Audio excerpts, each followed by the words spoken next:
A kú déédé àsìkò yìí, àkójọpọ̀ ìròyìn ọ̀sẹ̀ la mú wá fún yín. Orúkọ tèmi ni Ọmágbémisọ́lá Ọmọlọ́runmadẹ̀. Ìjọba àpapọ̀ ti kéde ìgbésẹ̀ láti dẹ́kun àwọn arìnrìn-àjò láti ilẹ̀ China wọ orílẹ̀-èdè láti lè ríbi gbógun ti àjàkálẹ̀ àrùn ọkàn respiratory virus tó ṣẹ̀ṣẹ̀ gbòde kan. Ìròyìn jábọ̀ wípé àrùn HMPV yìí ti mú kí àpọ̀jù ìrẹ́pọ̀ ní ilé-ìwòsàn káàkiri ilẹ̀ China.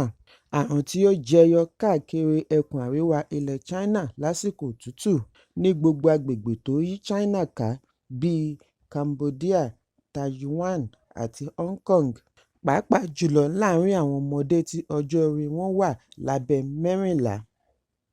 Lórí ẹ̀rọ abánidọ́rẹ̀ẹ́ ni wọ́n ti ṣe àfihàn àwòrán àti fídíò bí àwọn ilé-ìwòsàn ṣe kún fọ́fọ́ tí èyí sì ti dá ìbẹ̀rùbojo sílẹ̀. Èyí ló mú ìjọba ilẹ̀ China kéde ìgbésẹ̀ tí wọ́n ti ń gbé, lára rẹ̀ ní ìtọpinpin ẹ̀sùn wíwọ aṣọ ìbòmú, adoption of masks, social distancing, jíjìnnà sí ara ẹni àti lílo taníyá sí àwọn ibi tí ará ìlú ń lò sí láti dènà àjàkálẹ̀ àrùn. Àpẹẹrẹ HMPV ni òtútù tàbí ọ̀fìnkì flu, ṣùgbọ́n ìyàtọ̀ díẹ̀ wà lára òun pẹ̀lú COVID-19 bí ó tilẹ̀ jẹ́ wípé àwọn méjèèjì ni wọ́n máa ń sábà jẹyọ nígbà òtútù. Ààrẹ Bọ́lá Tinubu ní ara òun balẹ̀ ní ìpínlẹ̀ Enugu nígbà tí ó lọ ṣe àbẹ̀wò ọlọ́jọ́ kan ní ọjọ́ Àbámẹ́ta.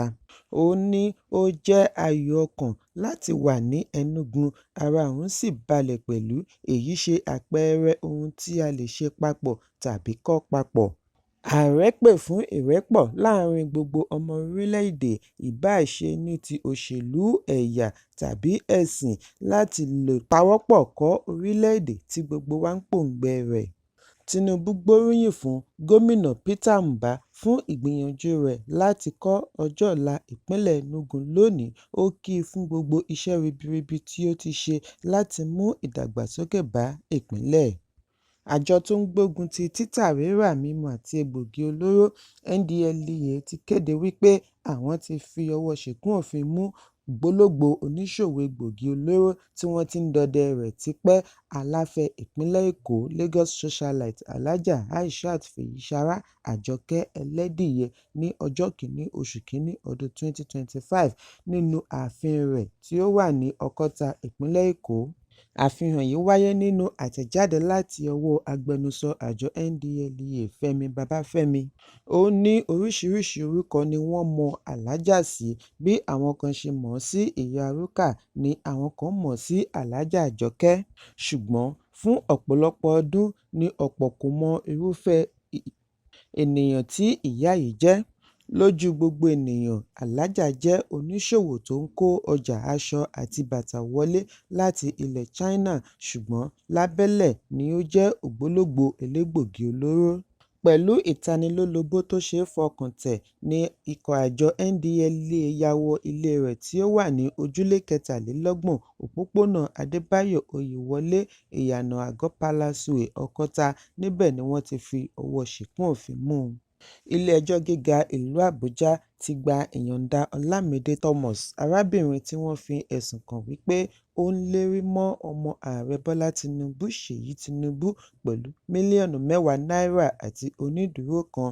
20 oṣù kejìlá ni wọ́n fi ọwọ́ ṣìkún òfin mú Thomas, tí wọ́n sì fi ojú rẹ̀ ba ilé-ẹjọ́ lórí ẹ̀sùn oníkókó 3 tí ó dá lórí lílérí mọ́ Ṣèyí Tinubu, ọ̀gá ọlọ́pàá yányán Káyọ̀dé Ẹgbẹ́tókun àti alukoro iléeṣẹ́ ọlọ́pàá Múyìwá Adéjọbí lórí ẹ̀rọ abánidọ́rẹ̀ẹ́ tí fọ́nrán rẹ̀ sì gba orí ẹ̀rọ ayélujára kan.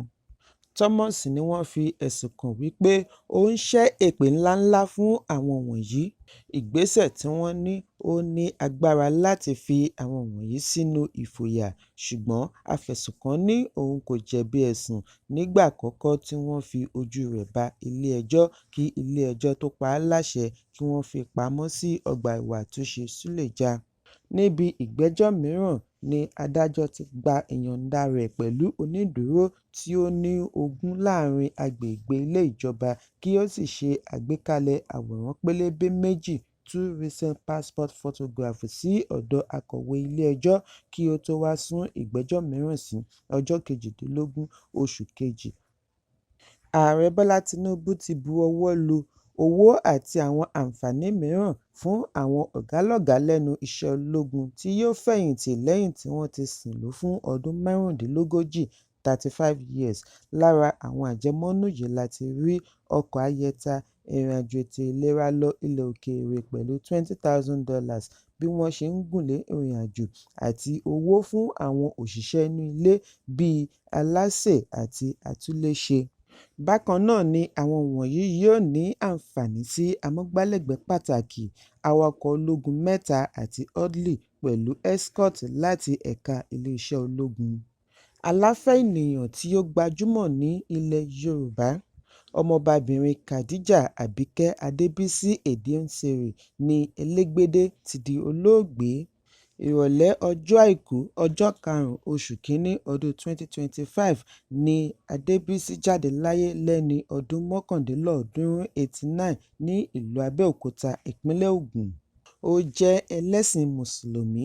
Wọ́n bí ọmọbabìnrin Khadija sí ìdílé Elégbédé ní Yewa àti Ẹ̀gbá-Aké, ìpínlẹ̀ Ògùn. Láti ìbẹ̀rẹ̀ ọjọ́ ayé rẹ̀ ni Adébísí ti gòkè àgbà di oníṣòwò ńlá. Ọmọ ọdún 10 ni Èdìóṣèré ti bẹ̀rẹ̀ iṣẹ́ òwò lábẹ́ ìtọ́ni àǹtí rẹ̀ kan tí ó darapọ̀ mọ́ ní ọdún 1945. Nígbà tí ó máa fi di ọdún 1958, ó ti di alágbàtà fún àwọn iléeṣẹ́ ńláńlá bíi John Holt, UAC, CFAO àti GBO.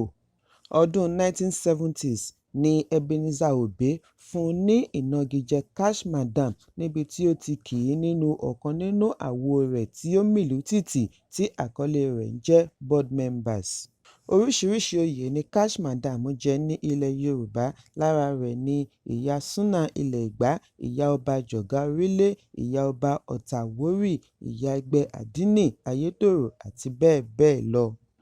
Ọ̀pọ̀ ọmọ-ọmọ àti ọmọ-ọmọ ni ó gbẹ̀yìn Màmá Adébísí Èdìóṣèré. Ẹgbẹ́ òṣèlú PDP àti Labour ti kọ̀rọ̀ ojú sí ìṣúná $55 billion tí wọ́n yà sọ́tọ̀ fún àmójútó ọkọ̀ ojú òfurufú iléeṣẹ́ ààrẹ. Èyí wà lára ìṣúná fún ọdún 2025 tí wọ́n fi ránṣẹ́ sí ilé ìgbìmọ̀ fún ìbuwọ́lù. Ìròyìn jábọ̀ wípé ó kéré tán $19.43 billion ni wọ́n ná lórí ìgbésẹ̀ yìí kan náà láàárín oṣù keje ọdún 2023 sí oṣù kẹsàn-án ọdún 2024. Níbi ìfọ̀rọ̀wánilẹ́nuwò ní alága ẹgbẹ́ òṣèlú PDP ní ẹkùn gúúsù ìwọ̀ oòrùn Kamaldeen Ajíṣafẹ́ ti béèrè wípé ṣé wọ́n fẹ́ ra ọkọ̀ tuntun fún ààrẹ ni. Bákan náà ni akọ̀wé ẹgbẹ́ òṣèlú Labour Àbáyọ̀mí Arábámbí náà ṣe àpèjúwe ìgbésẹ̀ yìí ní aláìní ìtara ọmọ ènìyàn àti ìwà èṣù láti ná àdúrú owó bẹ́ẹ̀ lórí ààrẹ. Arábámbí ní ìnákúná ìjọba ṣe àfihàn wípé wọn kò ní àfojúsùn láti ṣe àdínkù ìṣẹ́ òun òṣì láwùjọ. Arábìnrin kan tí ó jẹ́ oníṣòwò, Ìyáàfin Àìná, ní gbogbo owó tí òun rí fi pamọ́ láyé òun kò ju $150,000 lọ. Òun sì fi odidi ọdún kan dá àjọ rẹ̀ kí ó tó pé.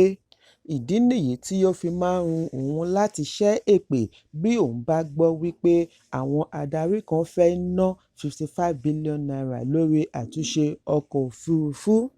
Ìjọba ìpínlẹ̀ Ọ̀yọ́ ti rọ ilé-ẹjọ́ gíga kí ó má gba ìyọ̀ǹda olórí àná fún Ọọ̀ni Ilé-Ifẹ̀ Naomi Sílẹ̀kùnọlá Hamzat Oríyọmí àti olùdásílẹ̀ iléèwé Fásásí Abdullahi látàrí ikú ọmọdé 35 tí ó wáyé níbi ayẹyẹ ọdún tí wọ́n ṣe àgbékalẹ̀ ní ìlú Ìbàdàn. Àwọn afẹ̀sùnkàn wọ̀nyí ṣe ayẹyẹ Kérésì àti ọdún tuntun nínú ọgbà ìwà àtúnṣe Agodi.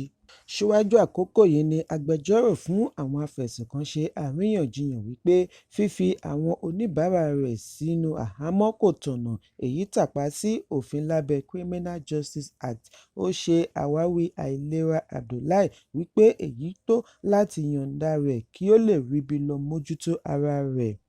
Lẹ́yìn tí adájọ́ tẹ́tí sí awuyewuye àwọn agbẹjọ́rò wọ̀nyí ni ó sún ìdájọ́ lórí ìyọ̀ǹda wọn sí ọjọ́ Ajé tí ó ń bọ̀, ọjọ́ 13 oṣù Kínní ọdún 2025. Ààrẹ ìjẹta Olúṣẹ́gun Ọbásanjọ́ ti ní àìlèpanumọ́ lórí ọ̀rọ̀ orílẹ̀-èdè ni ó rán òun lọ ẹ̀wọ̀n lábẹ́ ìṣèjọba ológun Ọ̀gágun General Sani Abacha ní ọdún 1995. Ọbásanjọ́ ni wọ́n fi ẹ̀sùn kàn wípé ó lọ́wọ́ nínú ìdìtẹ̀ láti gbàjọba ológun Abacha tí wọ́n gbé ẹjọ́ rẹ̀ lọ ilé-ẹjọ́ Tribunal kí wọ́n tó dájọ́ fún un wípé ó jẹ̀bi ẹ̀sùn. Níbi ìpàdé pẹ̀lú àwọn ọ̀dọ́ 15 adarí ọjọ́ ọ̀la tí wọ́n wá bá a ní ìpàdé nínú gbọ̀ngàn ìgbàlejò Olúṣẹ́gun Ọbásanjọ́ Presidential Library lópin ọ̀sẹ̀ ni Ọbásanjọ́ ti ní lílọ ọgbà ẹ̀wọ̀n jẹ́ ìpèníjà fún un nítorí ó kọ̀ láti dákẹ́ lórí ọ̀rọ̀ tí ó bá ní í ṣe pẹ̀lú ìṣẹ̀lẹ̀ lórílẹ̀-èdè ní ìgbà náà. Ọbásanjọ́ wá rọ àwọn ọ̀dọ́ wọ̀nyí kí wọ́n gba ìmọ̀ràn fún ọjọ́ ọ̀la rere. Àjọ EFCC ti ránṣẹ́ sí ọmọkùnrin ọlọ́rọ̀ àti oníṣòwò Razak Okoya, Ṣùbòmí àti Wahab fún ìbéèrè lórí ẹ̀sùn ìtàbùkù sí owó náírà. Nínú ìwé àfihàn nótìsì tí ẹ̀ka àjọ EFCC ìpínlẹ̀ Èkó kọ ni wọ́n ti darí kí àwọn méjèèjì fi ara hàn ní olú ẹ̀ka iléeṣẹ́ wọn tí ó wà ní 15A Awólọ́wọ̀ Road, ìpínlẹ̀ Èkó láago 10 òwúrọ̀ ọjọ́ Ajé, tí í ṣe ọjọ́ 13 oṣù Kínní ọdún 2025. Ẹgbẹ́ agbábọ́ọ̀lù orílẹ̀-èdè Nigeria Football Federation ti yan akọ́nimọ̀ọ́gbá àná fún ikọ̀ Mali Eric Sekochelle gẹ́gẹ́ bí olórí akọ́nimọ̀ọ́gbá fún ikọ̀ Super Eagles.